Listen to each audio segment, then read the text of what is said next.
right, so 22, it's find the recursive formula and the next three terms. So we're going to find A2, A3, A4. Okay, up to the fourth term. Recording. Okay. All right, look.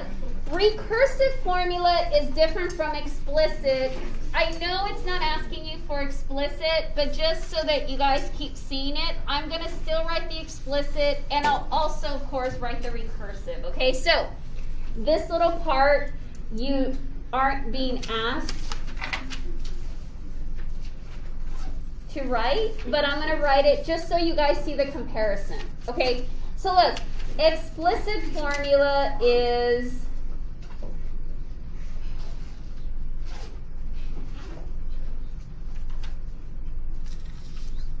okay, so this is going to be a number. So I'm going to fill them both in. Remember, the strength of explicit is I can ask you for some random 85th term, and as long as you have the common difference and the first term, really quick you get your answer.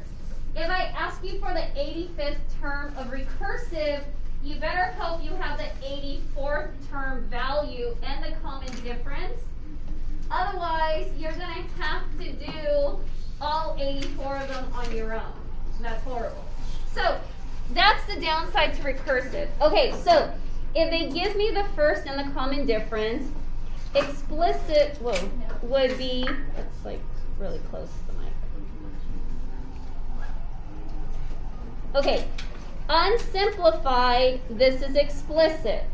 Now, if then you wanted to simplify, remember, this is extra. This isn't really what it's asking for, but it doesn't hurt because you got a partner quiz tomorrow, so it doesn't hurt for you to see it. So I'm going to distribute. And so simplified, negative 9.2, 10.1. Hold on. Negative 9.2 minus 0.9. Negative 10.1. Oh wait, could you, just so it can be seen on the camera. Yeah, okay. So this would be the explicit simplified. Okay. Recursive is simply, if you have your first term, which I do, it's negative 9.2. So then you have your common difference. This is it. So this, both of these, you have to give the first term, and then you have to give the formula for the next term, which is based off the previous term. This is the recursive rule. This is the explicit rule. And then they want us to find the next three terms. And so obviously we're going to use this one.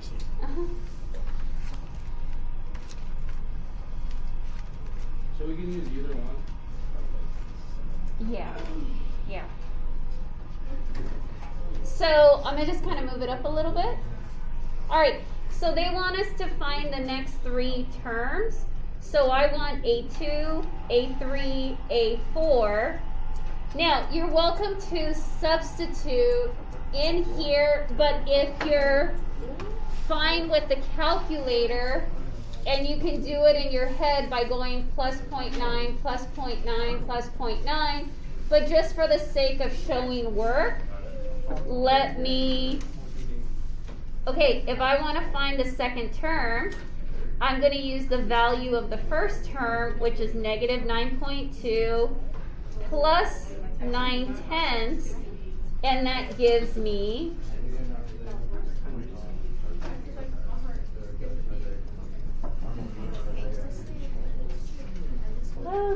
negative 8.3. So negative 8.3 would be my second term value. Okay, if I want to find the third term, I use the value of the second term, and then I add 9/10. And, oops. was it 8.3? And I get negative 7.4.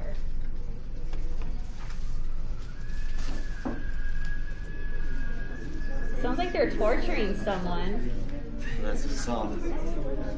It's so screechy, like high. All right, and then the next, you use the next. You then use the third term to come up with the fourth term. Okay, so here's the legitimate substitution. However, if you can mental math it, you're just adding 9/10 each time, right? Recursive is very much what you would do in your head.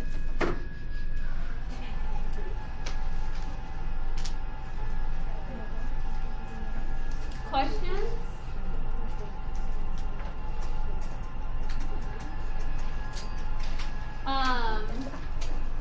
Yeah, Isaiah?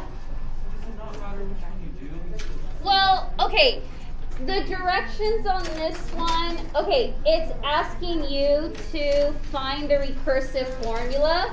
So you would have had to give me this. If you wrote this on the side for yourself, it's fine, but obviously this gets you the credit if, say, it was a quiz and it asked you specifically for recursive, I want recursive. If it specifically asks you for explicit. But it's very common for students to kind of, if they really like explicit, they'll do what the question's asking, but then they'll do it on the side because they know they're fast with it. Can I stop the video? But you guys know it clears, but then it comes back up. I just saw your sweatshirt. Yeah. So I'm going to stop it, and then it'll come back up.